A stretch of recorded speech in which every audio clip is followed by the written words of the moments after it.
Hello and welcome back to Cinema 105, Media and Society. Today's topic, we're going to cover telecom history, specifically the 20th century, and kind of quickly bring you up from the past to the present and talk about corporate consolidation and the various mergers and where we are now with our telecom industry. Now, telecom stands for telecommunications. So we're talking big tech, and we're talking AT&T and all your internet providers and so on. So let's get into it. I'm going to share my screen.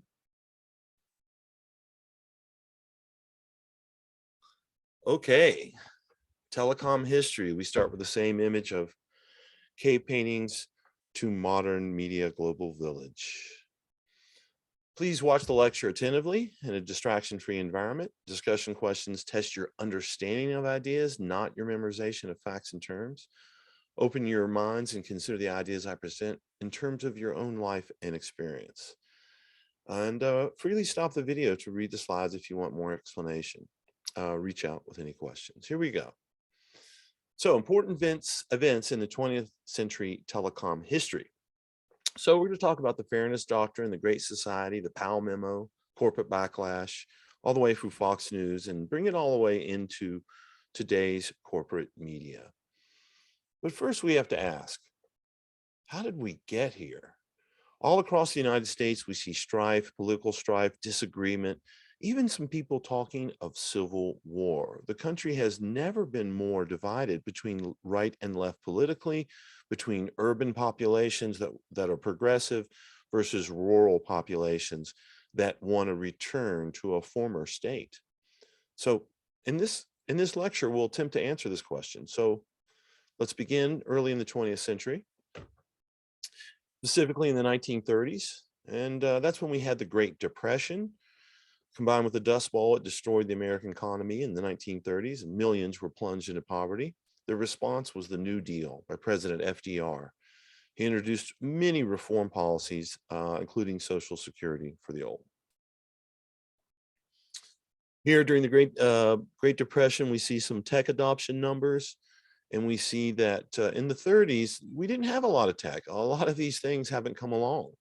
Okay, we had radio, automobiles, telephone, electricity, but only 40% of the population had a telephone.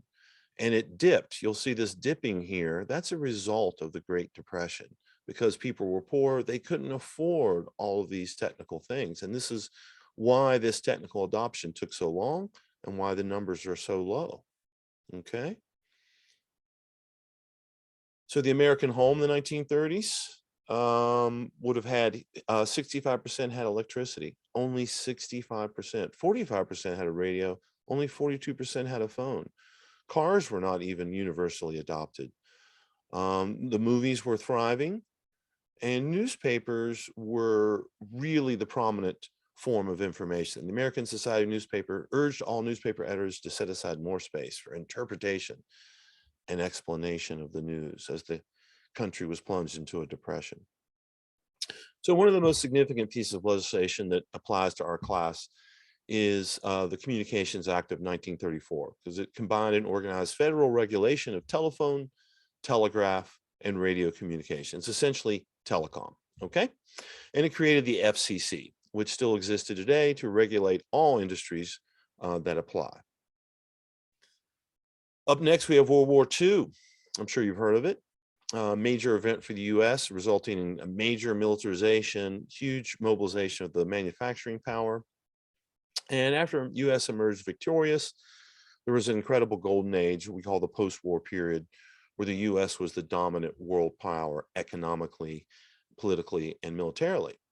So out of the war comes all these incredible post-war outcomes. So we have the U.S. baby boom, which produced the baby boomers, lots of children being born post-war, which led to the generation gap as new technology and teenagers grew up in a different lifestyle than their parents. They had different values, as we learned. Television is introduced in 1947. People moved to the suburbs in the 50s, and in the late 50s, we have commercial airlines flying people across the country, making the world smaller. So in 1949, shortly after the release of television, we have the Fairness Doctrine becomes policy of the U.S. It was a policy that required the holders of broadcast licenses both to present controversial issues of public importance and to do so in a manner that fairly reflected differing viewpoints. This was the rule of the land, and it allowed the public to make informed decisions um, about political issues. It reflected the American spirit of fairness and democracy during and after the war. Okay. So the stations were given wide latitude as how to provide contrasting views, news segments, editorials. The doctrine did not require equal time for opposing views, but required that contrasting viewpoints be presented. So it was just this idea of trying to educate the American people and using television as a tool. And television was becoming a very, very important tool. Through the 50s, cars and TV became status symbols. Americans reaped the benefits of winning the war with a new consumerist society built on new products. Keeping up with the Joneses meant buying products from TV to make your life easier. 1960s, we see the civil rights movement explode across televisions. Television news cameras captured the violence in the South and brought it to living rooms nationwide. The public was shocked. TV showed the visceral truth in a way that print media could not. And TV journalism of that time was very new, and at that point it was very investigative and somewhat progressive. It was a new medium, so they were sticking the camera in people's faces and seeing what happened. Another major event where television has a huge influence is the Kennedy-Nixon debates of 1960. This is for the election in 1960. And they were the very first televised presidential debates. Never before had television had played a role in the election. The medium of TV transformed the process by making it visual. Some of the radio listeners thought Nixon won the debate, while TV viewers thought Kennedy won. Kennedy's team was prepared, while Nixon was injured and looked uncomfortable, as you see in the photo here. He had injured his leg. He wore a green suit, which blended in well with the background. Whereas Kennedy, his team had gone in prior and made sure that his suit was dark to contrast the background. Kennedy accepted makeup. Nixon did not. All television personalities wear makeup. This was not really known at the time. This was a new medium. Next, we have the Kennedy assassination, which was also played out on television. The nation mourned together while watching TV, and televisions are now in 90% of American homes. Watching the news becomes a nightly ritual for millions processing the traumas of the era. And it was Walter Cronkite who broke the news on national television. Here's a clip from the very famous Zapruder film, which captured the moment of the assassination rather randomly that a man was shooting film at the time. Moving into the 60s, we have the Vietnam War. The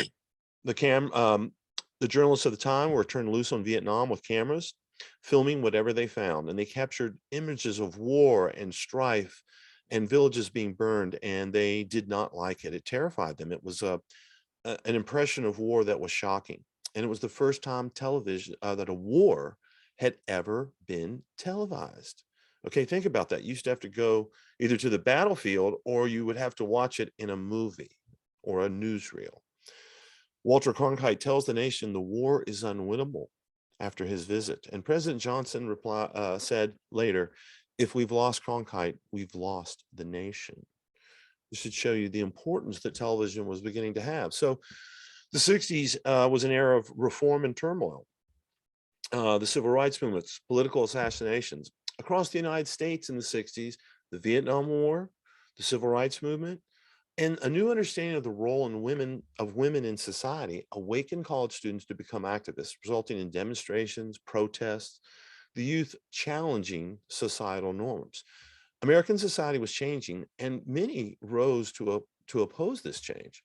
So out of this era, we have all these really important legislations and quite a bit of turmoil, quite a bit of dissension between the baby boomers and the older generation who wanted the young people to just do what they were told as previous generations had. After the Kennedy was killed, Johnson was elected, and he initiated tremendous reforms, including the bills we saw on the previous page.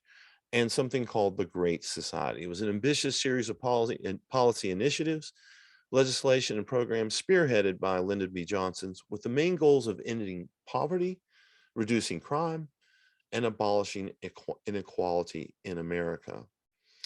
It also greatly expanded the U.S. government bureaucracy and budget. So some of the programs: War on Poverty, Medicare and Medicaid, you've probably heard of those, Older Americans Act, Head Start, Urban Renewal, support for the arts and the humanities. This is when the National Endowment for Arts was founded. Environmental initiatives, worker rights, including OSHA, protecting workers if injured. And what we see here from the chart, there was a brief, there was somewhat of a dip in American poverty during this time as Lyndon B. Johnson tried to bring up the masses in a country that was experiencing tremendous wealth. He was trying to equalize the playing field, as it were. So there was many bills passed here.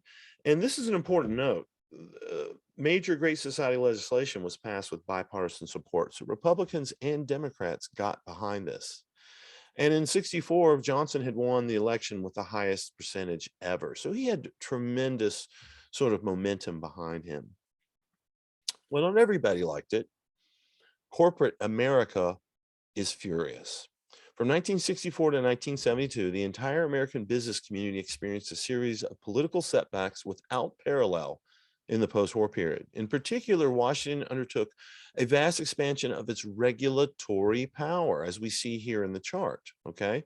We see how regulatory bodies grew during the 60s and 70s, dipped a bit in the 80s during Reagan, and then continued to grow after. It introduced tough and extensive restrictions and requirements on businesses in areas of environment and occupational safety to consumer protection. These were very good reforms that were needed at the time. Corporations' response, well, one of the things they began doing is offshoring American jobs. U.S. corporations began sending manufacturing jobs overseas to cheaper labor markets. Okay, this way they can make things in a foreign land with cheap labor and no regulation. Ship those goods back to the U.S. for even higher profits. This is, of course, made possible by cheap available oil. And you can see the decline of manufacturing employment in the U.S. From the 70s to 2010. So this leads us to probably the most important slide for today's lecture, because what we're going to see coming up is that this Powell memo began to change American business and therefore American society, and most particularly American media.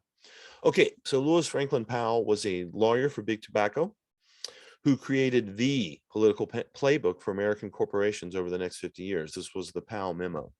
He laid out a multi-year plan for corporations to combat regulation and assert their influence over politics and mass media. Now, this document wasn't secret. It's not what we traditionally call a conspiracy, but some people would consider it that. Nor was it law, but it became the blueprint for 50 years of corporate influence in Washington. Powell was rewarded with a posting to the Supreme Court after the submission of this memo. So here's a copy of the memo. It's not hidden. You can find it. You can read it online if you'd like. There have been few more subversive documents in American history than the Powell memo. It was distributed by the U.S. Chamber of Commerce as a call to action for the wealthy and business class to counter the revolutionary politics of the 1960s. Okay, so we saw all the change, the youth rebelling and so forth, the civil rights movement all through the 60s. And now business is sort of striking back. The influence of the Powell memo has been to covertly pervert the public's understanding of politics and engineer public support for pro-business policies. Let's see if that's come true. Pro-business policies, are they in the media today? The Powell memo, a call to arm for corporations. He says, the American economic system is under broad attack and the situation requires mobilization for political combat. Business must learn the lesson that political power is necessary and such power must be assiduously cultivated. And that when necessary, it must be used aggressively. So look at what's driving corporate profits from 1971 to 2013. It's capital investment, sure, but regulation and lobbying. In other words, lobbying Congress to have the laws changed in favor of the corporation. So the corporate response was very rapid. We saw a huge surge in corporate public affairs office in Washington, D.C. Corporate lobbyists grew from only 175 firms in 71 to 2,500 by the 80s. Corporate PACs that fund elections increased. And then corporations began funding think tanks, okay, that would promote corporate interests. And here you can see from the chart, after the Powell memo, think tanks took off. One such think tank is the Cato Institute, which calls itself nonpartisan, but it promotes libertarian and conservative ideals of limited government, individual liberty, and peace. It receives much of its major funding from Koch Industries. So what is a lobbyist? If a lobbyist is a professional whose business it is to try to influence legislation, regulation, or other government decisions, actions, or policies. Okay, and they're doing that on the behalf of a corporation or a wealthy individual. You could hire a lobbyist if, of course, you could afford one. Many former politicians become lobbyists to work in the best democracy that money can buy. And this is when we say Washington is awash in money, and much of it is from lobbyists whining and dining and taking care of politicians, and of course contributing to their campaign. So some of the top donors to U.S. politicians, the U.S. Chamber of Commerce, to which the Powell memo letter was submitted. Okay, they serve business interests in America, essentially corporate lobbyists and corporate advocates. But also notice Amazon and Facebook, as they've grown, as their riches have grown, and they've become more important in the public eye, the need to lobby Congress has increased. So Powell on media, this is the Powell memo. Okay, more on this. Moreover, much of the media voluntarily accords unique publicity to these attackers on America. This is especially true of television, which now plays such a predominant role in shaping the thinking, attitudes, and emotions of our people. The national television networks should be monitored in the same way the textbooks should be kept under constant surveillance. And here we see Walter Cronkite and some of the news stories that came out during the 60s and 70s, much bigger era for investigative journalism. And we saw people going into Vietnam and exposing some of the horrors there. Let's remember that television was a new medium, okay? Its full power and its ability to have an effect on society wasn't totally understood, as we've seen from numerous examples. But now it's beginning to be understood as more and more people become avid television watchers. More from Powell. Equal time should be demanded when appropriate. Efforts should be made to see that the forum type programs like today's show afford at least as much opportunity for supporters of American capitalism. And so what we see here is the beginning of bickering on television. We see the very famous Buckley-Vidal debates, and this became very popular. Put someone on the left and someone on the right and have them bicker about the facts with no real strong conclusions. It was popular, and it began showing up more on television. And this all leads us to 1973, the Nixon White House, and the birth of right-wing news. So the Nixon White House draws up plans for a news network to present right-wing views to counter the scandals exposed by the progressive news media in the 60s and 70s.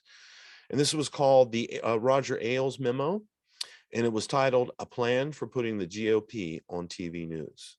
This was an actual 318-page document that was released as a part of the Nixon and George W. Bush presidential library. So these are real documents, not something dreamed up online. So the Roger Ailes menu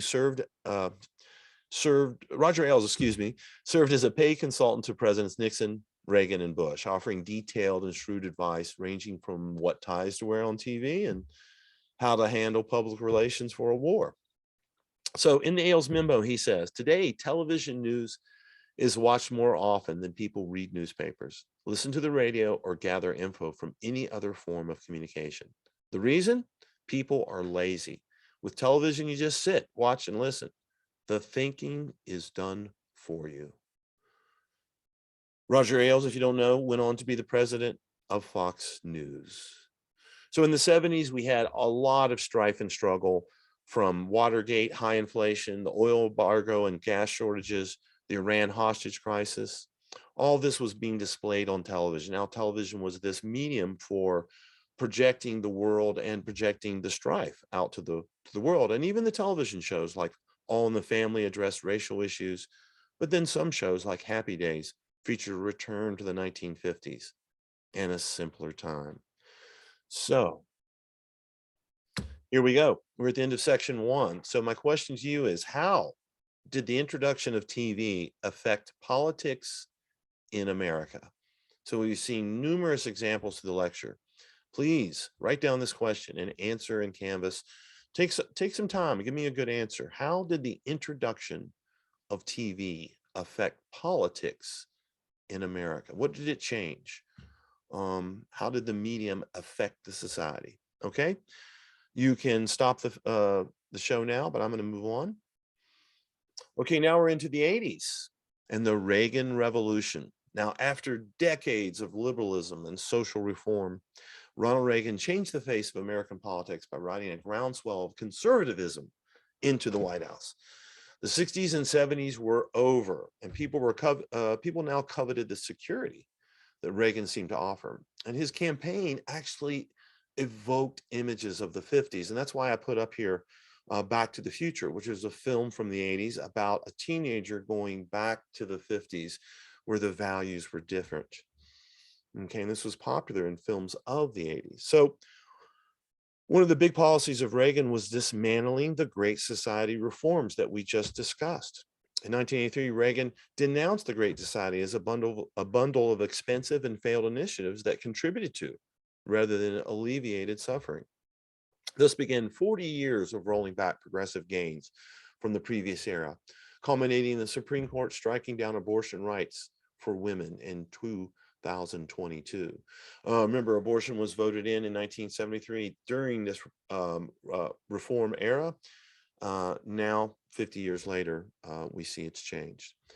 So Reagan was a particular critic of welfare, coining the term welfare queens, and suburban voters supported it. The Reagan Revolution was built around Reaganomics, which were based on something called supply side economics, which many economists were very skeptical. Basically, what it is you cut taxes to the rich, cut taxes to the corporation, essentially give money back to the wealthy. It will trickle down to the rest of the population. It was supposed to work something like this, but in actuality, it worked like this. So what we see is a real increase in productivity, but real wages for workers stagnate, and they have since the mid-70s. Indeed, the Powell memo warns of holding the wealthy accountable to the same law as the poor. So corporate CEO pay begins to rise. We see a beginning of the historic climb of corporate CEO pay. It climbs through the Reagan era, Clinton, Bush, Obama. Let's be fair here. And the numbers we're looking at here at one point, so in 1960, CEOs made $20 for every $1 a worker made. Okay. By 2020, they made $312 for every $1 a worker made. And this has been a historic climb. It begins in the 80s. And we see some of the worst and most egregious examples of this. And this is the beginning of the largest wealth transfer in human history to the wealthiest 1% of Americans. This is why they have so much tremendous money to invest in the stock market today by companies and also politicians. Taxes. Recent research from 2 progressive economists at UC Berkeley show the payroll taxes on workers now make up a significantly larger portion of national income compared to corporate taxes, which have been steadily declining for decades since the Reagan-Bush era. But again, not just Reagan-Bush, presidents after them did this as well. In 2018, national income was made up of 7.8 by payroll taxes and 0.9, less than 1% of corporate taxes. Okay. During this time, the 80s, we see an overall shift in the mainstream media's ideological tone, and it was already apparent in the mid-80s. Daily circulation for all of the nation's newspapers reached its peak. So the peak of newspapers comes in 1984, and pretty much it's downhill after that. Television is becoming much more dominant, and it's taking on a more conservative tone. Also, the most conservative of the media was the media that was now beginning to be obsolete. that was radio. So conservative talk radio took over in the 1980s. The stations were cheap. They were going out of business because television was doing so well. And they took over the airways. Here you see a list of conservative radio talk show hosts through the 2000s. This is the birth of Sean Hannity and other personalities during this time. Additionally, the radio became homogenized, became the same. In broadcasting, consolidation started with entities like Clear Channel. They were buying up hundreds of radio stations, and Sinclair was doing the same with masses of local TV stations. And so what they did is they went in, they cut budgets, they cut DJs, and they made the music more homogenized and cheaper. And they syndicated the program between all of the various national stations. In 1980, Rupert Murdoch comes to Washington. That's right, Rupert Murdoch, the founder of Fox. He comes to Washington to meet Ronald Reagan, who ends up exempting him from the ownership rules in the United States, which said that a foreigner couldn't own American media. He changed the rules, Reagan did, just for Rupert Murdoch. So he bought the New York Post. And, you know, this is some information I found very interesting. Rupert Murdoch's rise to become the most powerful media owner in history was not by chance, according to documents from the 1987 Iran-Contra hearings. His media assets were critical to the Reagan administration's public perception program aimed at winning support for an aggressive policy of regime change in Central America. You might remember the Iran-Contra hearings, where the U.S. was secretly and illegally funding rebels in Nicaragua and other countries to overthrow their socialist governments. So to win this war at home, the White House created a sophisticated apparatus that mixed propaganda with intimidation, consciously misleading the American people and trampling on the right to dissent. Okay, so this is Murdoch was very important, and his importance only grew with time, as we'll see. 1987, the FCC revokes the Fairness Doctrine. Now, this is probably the second most important event that happened that I want you to remember. The Fairness Doctrine was repealed by Ronald Reagan in 1987. Attempt to reinstate it could not withstand Reagan's veto in 1988. Since then, the political opinion has proliferated on the airwaves. The undermining of this doctrine, originally meant to support non-biased dialogue, maximized commercialization over the public good, turning the news into entertainment for profit-oriented businesses, rather than being a platform for important issues of diverse American populace. So this was really pushed on right-wing radio, and eventually they got the bill repealed, the law repealed. Now, once it was abolished in 1987, news began to change. And some people state that Reagan is really the father of fake news. The demise of this rule has been considered by some to be the contributing factor for the rising level of party polarization in the United States. For many, many years, we operated under a fairness doctrine in this country, and I think the country was well served, and the public discourse was better. In 1987, the Fairness Doctrine was eliminated, which enabled Rupert Murdoch to pioneer a more aggressive brand of reporting on his TV network. That would be Fox News. So in 1987, we have the birth of the 24/7 news cycle with the O.J. Car chase and subsequent trial, which was a huge television event, along with other trials like the Michael Jackson trial and others. Television now becoming this sort of hyper sensationalized reality. Again, its importance I want to emphasize. So here's some of the regulations that changed over time. The Fairness Doctrine was revoked. Media ownership by foreigners was allowed. Limits on local TV station ownership revoked. You can own as many as you want. Ownership of multiple different media outlets in the same market, like newspapers, radio, and TV, that was allowed. And media mergers and acquisitions, as we'll see. And then in 1996, Fox News begins broadcasts.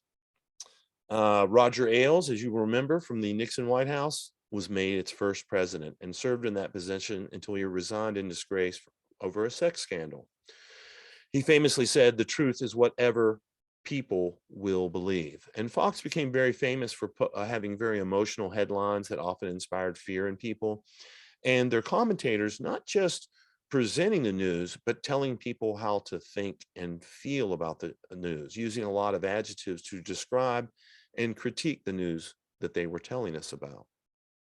So media began to change. Um, Here we see sort of the things that changed as a result of the fairness doctrine. We saw 30 years of right-wing news, 20 years of Fox News and these other entities. Funny enough, Fox took on the expression fair and balanced. And in his memo, Powell recommended that pro-corporate propaganda be promoted in the interests of balanced fairness and truth. So some examples of important topics that Fox wanted to cover. Here we see a cast member from Duck Dynasty offering political views, Sean Hannity attacking Santa as a socialist, and also Mr. Rogers under attack for his campaign of special children. So what we see with the emergence of Fox News was a decline in accuracy and integrity in the news. And this was an analysis that covers that found that Fox News to be 28% accurate on climate issues, CNN only 70, MSNBC only at 92. And so we see that overstating the effects of climate change, they're not doing much of that. Disparaging climate science, quite a bit of that, and understating the reality of climate science. So here we see agenda setting. We see an opportunity where a channel is projecting their political perspective rather than simply reporting the facts. News is disinformation. Fox News ushers in an era of opinionated news. Viewers are told how to feel rather than just giving factual information. Here's a famous blunder in which they posted this: aid to 3 Mexican countries. Here's a chart illustrating the knowledge of Fox News viewers, how they did when polled on an understanding of news issues. Also in 1996, we had something called the Federal Communications Act. This was signed into law by Bill Clinton, as you see here. And according to the law, the law was to deregulation. Okay, this continued past, of course, Reagan and into Democratic presidencies. Let anyone enter any communications business. Let any communications business compete in any market with any other. Well, that's not what happened. So as we see from 1983, we had 50 corporations that controlled American media. Through the 80s, through Bush and through Clinton, that number began to decline. And by 2011, we ended up with 6 major multinational corporations that controlled 90% of all American media. So what this law did is it continued a historic industry consolidation, reducing major media down to what we have now. The Telecommunications Act gave away maybe $100 billion worth of publicly owned property, namely the digital spectrum, to just a few mega corporations. Think about it. It's 1996 when this law was signed by Clinton. And this was before the internet was real. The internet existed in 96, but it was email and a few thousand websites. You didn't have streaming video. You didn't have Bitcoin. You didn't have a bank operation online. It was nascent. It was just in its earliest phase. So they gave away all of that bandwidth for nothing. There was actually a requirement in the act that the FCC not auction off the public spectrum valued at between 11 and $70 billion. Ralph Nader called the act an example of corporate welfare spawned by political corruption. So here are just the 5 major corporations. We're now down to 5 since that last slide. That control most of American media. You can look for yourselves on the various things. So Viacom CBS has CBS television, but it also has all these other channels. And they have not just channels, but they also, of course, have journalism. So all of these various channels are under the control of these various multinational corporations.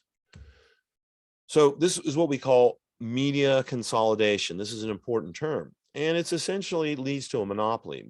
A monopoly is a dominant position of an industry or a sector by just 1 or 2 companies, okay? And monopolies are usually discouraged in free market nations, but as we've seen, the changes in the laws have led to this very thing. And here we see an example of telecom lobbyists flooding the media with hit pieces against the new book criticizing telecom monopolies. So that's an example of media monopolies using their power to attack anyone who would attack them. Also, they raise prices on the public. The first warning of the 1996 Act was going awry came a year after the bill was signed into law. Phone companies started raising rates from $1.50 to $6 a month on average. The result has been a rate-raising oligopoly for telecom services. Okay, so one of the most thorough analyses of media is the 1988 Manufacturing Consent, and this is written by the famous Noam Chomsky. Here's a quote. This book shows that the U.S. media follow a propaganda model of support for U.S. wars and corporate interests. Due to the consolidated corporate ownership, we've seen that, their for-profit business model of selling affluent audiences to big advertisers, and the reliance on corporate and government sources for news. So what he's saying is they're completely reliant on corporations for both information and money, and they're reliant on the government for information. So an example of this is during the Iraq War, we see that, 70% of the American media outlets were pro-war. Almost none were anti-war. Nearly all U.S. corporate media uncritically published lies about Iraq, while downplaying citizen opposition to the war in the lead up to the 2000 invasion. So, this begs the question, what are the independents of these companies? Well, General Electric owns MSNBC. We think of MSNBC being one of the more liberal channels. These are all the things that General Electric happens to own. But NBC is the most liberal news channel generally. Well, General Electric is one of the top defense companies in the world. Actually, it's number one. So it begs the question, would MSNBC, even though they're liberal, run a story that was critical about overspending or malfeasance at the Pentagon or anything with military contractors? So I just want to emphasize that this media monopoly is pretty extensive, that these companies own not just other television stations or maybe channels and content. They also own print. They own magazines. They own newspapers. They own publishing houses. Okay, so the extent of the ownership is not limited to just television channels. So this begs the question. We have hundreds of channels, a handful of owners.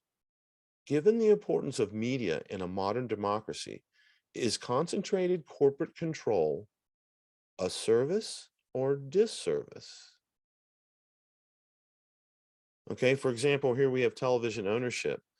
There are just over 30 owners of the nation's 1,000 plus local television stations. Each year, more and more stations are bought and consolidated into a few large corporations.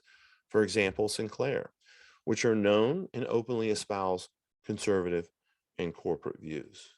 So this leads us to our second question.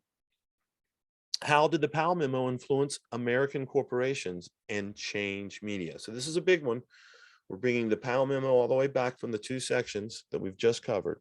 How did the Powell memo influence American corporations and change media? Write the question down and answer in Canvas. I'm going to move on, but you can stop here if you like. Okay, moving into the modern era, the era that you guys were born in. So here we have the American home in 2000. Notice that, everybody's got electricity. Almost everyone's got televisions. Only 30% have flip phones because that's what we had back then. 60% have computers only. 60% are hooked to something called the web. And 90% have homes.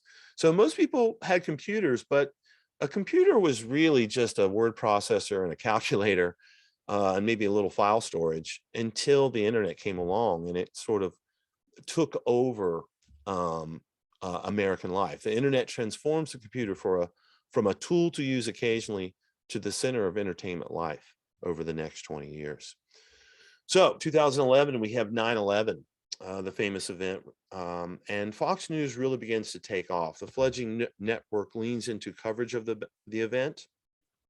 urgently discussing and dissecting the event 24/7 for 2 years. I lived during this time, and they had broadcasts pretty much around the clock, often showing footage of what you're seeing here, which is the towers coming down. Viewership begins to rise through the 2000s. Fox broadcasts begin to turn more conservative and fear-based. And we see this charted out here. Here's 9/11. And we see that Fox News begins to turn more conservative with reviews, which continues through the 2000s. Interestingly enough, MSNBC, after a while, begins to turn more liberal in response. So it's proof positive of media consolidation run amok when one owner can use the public airways to blanket the country with its political ideology, whether it's liberal or conservative. So during the 2000s, we saw the emergence of a lot of really important inventions. Many of these, I'm sure, are important to you. Now the world's beginning to look like something you recognize. We have Facebook in 2004, YouTube in 2005, which was later in 2006 bought up by Google for a whopping sum of 1.6 billion. 2005, we see the emergence of Amazon Prime. Amazon had already existed, but they introduced Prime, which was 2-day delivery of millions of products anywhere in the country. So that kind of is a big game changer. And that's when convenience and online shopping really took off. 2007, we see the introduction of the iPhone. Netflix in 2007. Netflix existed before, but they introduced streaming in 2007. It took a little while to catch on, but pretty soon, by 2000, maybe 11, it had eliminated home delivery. 2010, we see the introduction of the iPad, and these are, of course, both by Apple. 2009, the HD standard goes into effect. So HD had existed prior to this, but this is when all televisions in the country went to the HD standard in 2009. Now, currently 2020, 2 out of every 3 digital ad dollars in the US goes to either Facebook, Google, or Amazon. That's the level of their dominance. Let's look at it. So, wow, look at this chart. So we were talking about Netflix, Disney, AT&T, Verizon. These are big companies, but these companies are even bigger. Look at Facebook, Amazon, Apple, Microsoft, Alphabet, which is, of course, Google. These companies are even larger. And look at their valuations now, 1.4 trillion, 1.6 trillion. Just try to get through your day without going through Microsoft, Amazon, Google, Apple, or Facebook, or any of these companies. They control your world to some extent because they control your access to the world. I myself make my living through accessing the world on the internet.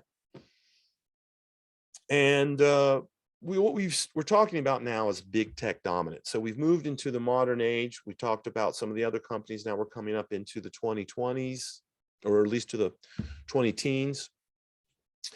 And we see the market value of the biggest companies that's just taken off.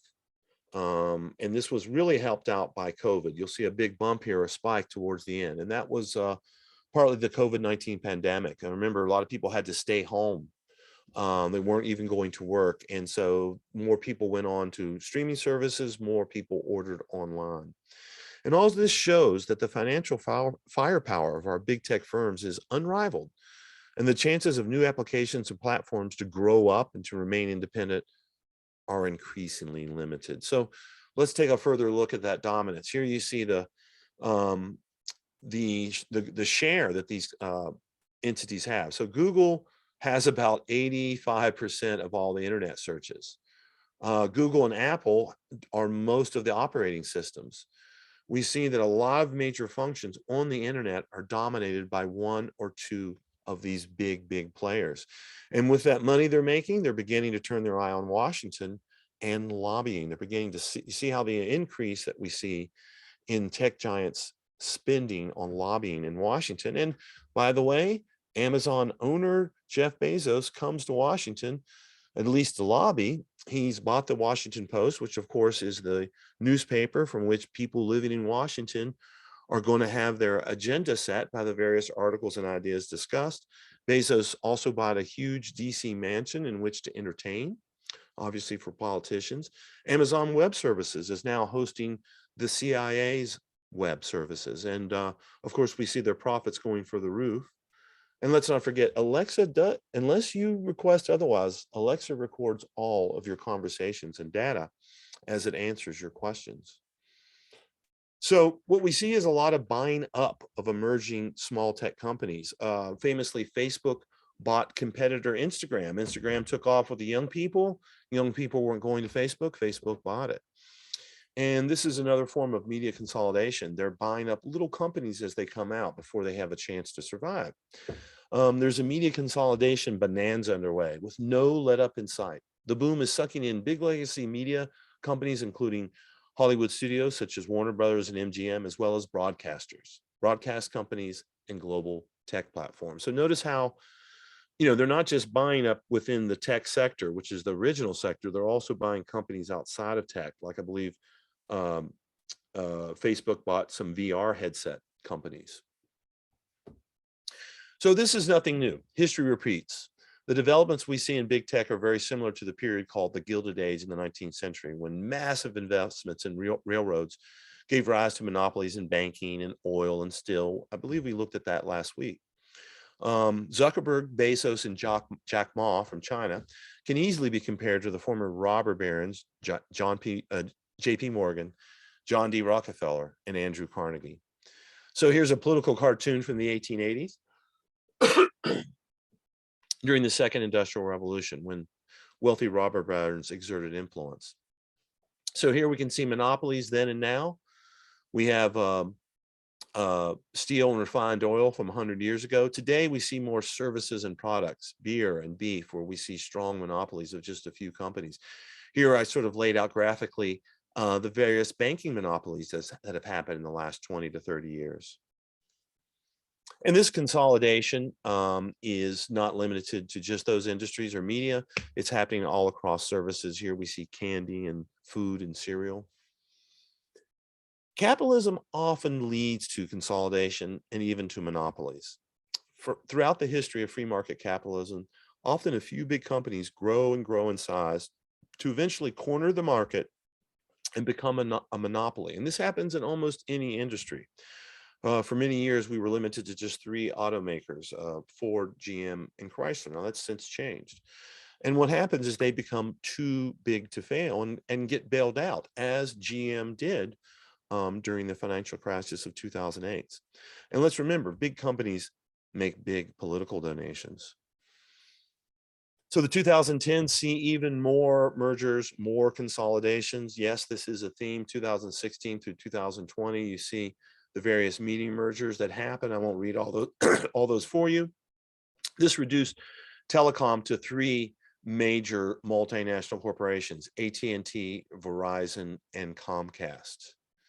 So as we can see, the bigger companies are eating the smaller ones. In the war for attention, you realize that there are 7 big trillion-dollar Death Stars, okay? And he's talking about Amazon, Google, Facebook, Microsoft, Apple, Tencent, and Alibaba, which are the Chinese companies. All of them have unlimited resources, and you understand why scale is the most important thing. So, AT&T, Verizon, and Comcast are scaling up, buying other companies to compete with these other $7 trillion Death Star companies. The corporate state. So what we see now in this time is that the government is getting smaller and corporations are getting bigger. Here's some information from Noam Chomsky. Government is a kind of interesting term in American political mythology. The government is presented as some enemy that's outside. So when the IRS comes to collect your taxes, it's the enemy coming to steal your money. Now that's driven into your head from infancy almost. Whatever faults the government has, there are plenty. It's the one institution in which people can, at least in principle, and sometimes in fact, make a difference. So government shrinking, meaning the public role is shrinking, and business, that is unaccountable private power, is taking its place. That's the dominant ideology in America, he's saying. So let's take a look at corporate governance. Here's a breakdown of stock ownership. But remember, corporations are beholden only to their shareholders, their owners. Their goal is profit, not national interest or security. So many, 40% of shareholders are foreign investors. And as we see here on this chart, Nearly 40% are come from the top 1% wealthiest Americans, while 43% is coming from the next 9% down. So top 10% are, or 81% of stocks are owned by the top 10% richest Americans. Less than 20% is owned by the bottom 90. So when we see the stock market rising, that's not really affecting or benefiting necessarily Main Street. It's benefiting Wall Street. So this leads us to a discussion of what's going on in our culture. The modern trends we see in government are deregulation, while in corporations we see consolidation and expansion. The government's 30 trillion in debt. Corporations are reporting record profits. We see NASA's underfunded, so we now have private space exploration. We see a crumbling infrastructure throughout America, but now we see corporations building the largest skyscrapers, which you see here, imaged here. Voting rights restrictions are being voted on in many states, but we also see an expansion of corporate rights throughout the country. We have mounting insurrection and deep divides within the nation, but we see multinational expansion and unified donating to both parties from corporations. This leads us to the 2010 Citizens United decision, which basically said that corporations were people and they could give as much money to whoever they wanted, whenever they wanted. The Supreme Court asserted that corporations are people and removed reasonable campaign contribution limits, allowing a small group of wealthy donors and special interests to use dark money to influence elections. Here's some of the numbers that we've already seen, and much of this is completely untraceable. Billions and billions of dollars going to campaigns. We don't even know if they're coming from foreign sources. The ruling ushered in massive increases in political spending from outside groups, dramatically expanding the outside role that political influence of wealthy donors, corporations, and special interest groups, including, again, those from outside the US. A Brennan Center report stated that the decision has helped reinforce the growing sense that our democracy primarily serves the interest of the wealthy few, and that democratic participation for the vast majority of citizens is of relatively little value. And we see that borne out in the poll numbers that we see here. Okay, 77% of Americans thinking that their interests are not served. So here's a quote from Chris Hedges, which sums it up. Money has replaced the vote. The establishment is amassing wealth and aggressively annexing power in a way that has no precedent in modern times. After all, there's nothing to stop it. Democracy is premised on a majority rule, and it is difficult in a situation of concentrated inequities in which a large impoverished majority confronts a small, wealthy oligarchy. Speaking of which, this leads us to our 2016 Twitter president. Now, Donald Trump used reality TV stardom to help propel him into the presidency. He used social media like Twitter to drive the news cycle and get elected. He was very effective at driving the news cycle by all his various comments, which then would be reported in the mainstream news. Once elected, he held few press conferences and mostly communicated through the new medium of Twitter. In 2017, the FCC ends net neutrality. And what is net neutrality? It means no blocking, no throttling, which is slowing down your speed, and no paid prioritization. It means when we had net neutrality, it meant that someone couldn't pay to have their information or their internet move faster. Now that's gone. And so what we see in some is a declining democracy in the United States, and one that's increasingly beholden to corporate interests. And we see corporate spending has just skyrocketed in election after election. And remember, in most elections, the winner is the one who spends the most money. Here's a quote from Green Glenwald. An elite class that is free to operate without limits, whether limits imposed by the rule of law or fear of the responses from those harmed by their behavior, is an elite class that will plunder, degrade, and cheat at will and act endlessly to fortify its own power. So we've seen massive wealth amassed, and that wealth has been used to ensure that that wealth is maintained. And the media is completely capitulate in this. They're also part of the corporate environment. They're completely complicit, I would say, in this. Media corporations are among the largest corporate donors to political campaigns. They deliberately do not allow elections to become publicly funded, which many people have called for. They make too much money from said political campaigns. Indeed, the winner in 90% of elections is the candidate who spends the most money. And that's the most money on media. How else would you get your message out to the public? It's not going to be through flyers you're printing. This brings us to the 2020 January 6th Capitol attack, where democracy came under direct attack in a riotous coup designed to stop election certification. The future of democracy in America now became uncertain, and Americans realized how serious the threat of the divisions we have truly are. In response, we have the 2022 Disinformation Governance Board. Its stated function is to protect national security by monitoring misinformation, malinformation, and disinformation that threaten homeland security. Now, it's interesting that public disinformation is now an area of great concern to the government a mere 25 years since the dawn of the information age. So it's important to note that technology births propaganda. So as technology progresses, the masses are liberated from toil. We saw that last week. We don't work physically and outside as much as we used to.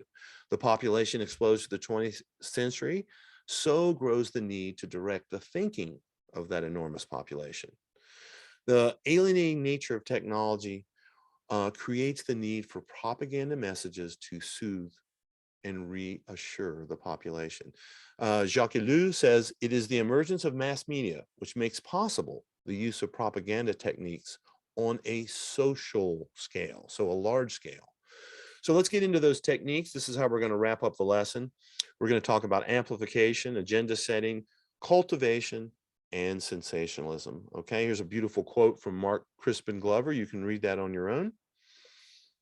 Amplification, corporate messages are blasted out uniformly to the public. I believe we looked at this in one of our first lessons. So I'm just bringing this back to reinforce this. So urgency, repetition, uniformity. Also, this happens on social media, often through the use of bots. The war of disinformation is raging online, and bots are the foot soldiers. Bots are fake social media accounts that work together to amplify messages online because repetition is powerful. Next, we have the agenda setting theory. Agenda setting describes the ability of the media to influence the importance placed on topics in the public. So they don't tell you what to think, they tell you what to think about. You have reality. The media select and frame and omit. They set, which essentially creates an agenda. They give that to you. And then, of course, perhaps you can look at the reality, but if it's a war, how else would you get information about this reality except through the media? The media frames any issue by how they cover it. So a couple of examples of this is the culture of experts we see on the media. And this is a great example of agenda setting. So the media frames debates on subject by selecting experts who represent the views that they will allow on the air. As it turns out, these experts, though, were handpicked and trained by the Pentagon, giving talking points to go out into the media and share with the people. This has been exposed to be true. So further examples of media manipulation. This is one of my favorites. So we have this great story of a student who gets a scholarship on Fox News Latino. It's the university grants this in a rare move. It's something that's celebrated, but on the regular Fox News channel, it's billed as money for illegals. Okay, so the way the issue is framed, the way the agenda is set, same facts, different framing, different agenda. And very often they do this by omission. While the rest of the world was learning about the various revolutions going on in the Arab world, we got a report on anxiety in America. Media calls attention to ideas and issues for the public to think about, or it ignores them, and the public never considers them. Cultivation theory. People who are regularly exposed to media for long periods of time are more likely to perceive the world's social realities as they are presented by the media they consume. Okay, so the images here, I think, explain this well. And here's a quote by Marilyn Manson. Times have not become more violent. They have just become more televised. Violence in media. So this leads us to discussion of that. So even though the violent crime rate has dropped dramatically over many years, it did go up during the pandemic. That is true. The last couple of years it has gone up. But during this time, the level of fear of crime oscillated wildly, and it had a lot to do with what people, the cultivation theory of people seeing violence on TV. So 200,000 is the number of violent acts that the average young person will have viewed on television by the age of 18. Okay. Most television and film have a lot of violence and action in them. Murders are a regular occurrence, even though that doesn't happen a lot in your own personal life. We see murders constantly in dramatic television. This has an effect. Sensationalism. Dramatic stories drive up ratings. Hurricanes, celebrity trials, and scandals make money for the network. There's a saying in journalism, if it bleeds, it leads. But is it the most important news of the day? Clicks and views drive content, not newsworthiness. To get clicks means that's what brings in the advertisers, because the advertisers are looking at the number of clicks, the number of views that whatever article you're posting gets. So fear, anything sensational, anything that gets them an emotional reaction from people, they're going to use that. So to wrap up here, final observations. Again, I want to emphasize that the study of propaganda must be conducted within the context of a technological society. Propaganda is called upon to solve the problems created by technology and to play on maladjustments and to integrate the individual into a technological world. So bringing it full circle, hopefully I've answered the question. Certainly one of the culprits with the division that we see within America is the media. It's not the only culprit, but it's certainly one of the major ones. So moving to summary, most of our media is controlled by a small number of wealthy people and multinational corporations, not necessarily loyal to democratic principles of America. Media consolidation has limited discourse and steered democracy at best, subverted it at worst. Tremendous wealth has been generated by tax cuts for the rich and corporations. They have used this wealth to buy politicians who will protect their wealth, with legislation and regulation being restricted. Democracy is fading while predatory capitalism is flourishing.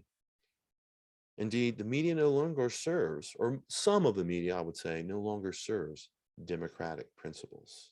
Pandora's box has indeed been opened. So this takes us to question 3. Discuss the role mass media plays in directing the thinking of the American public. Use terms and ideas learned. Discuss the role the mass media plays in directing the thinking of the American public.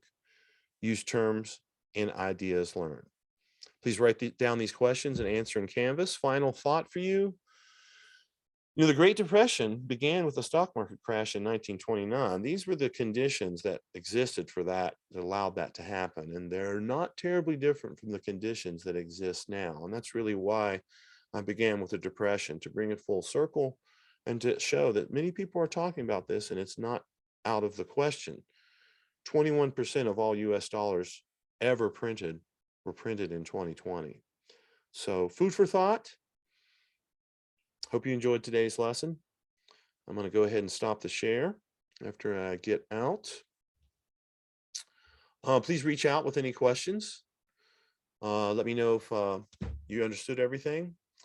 Think about how these things affect your life, and we'll see you next week.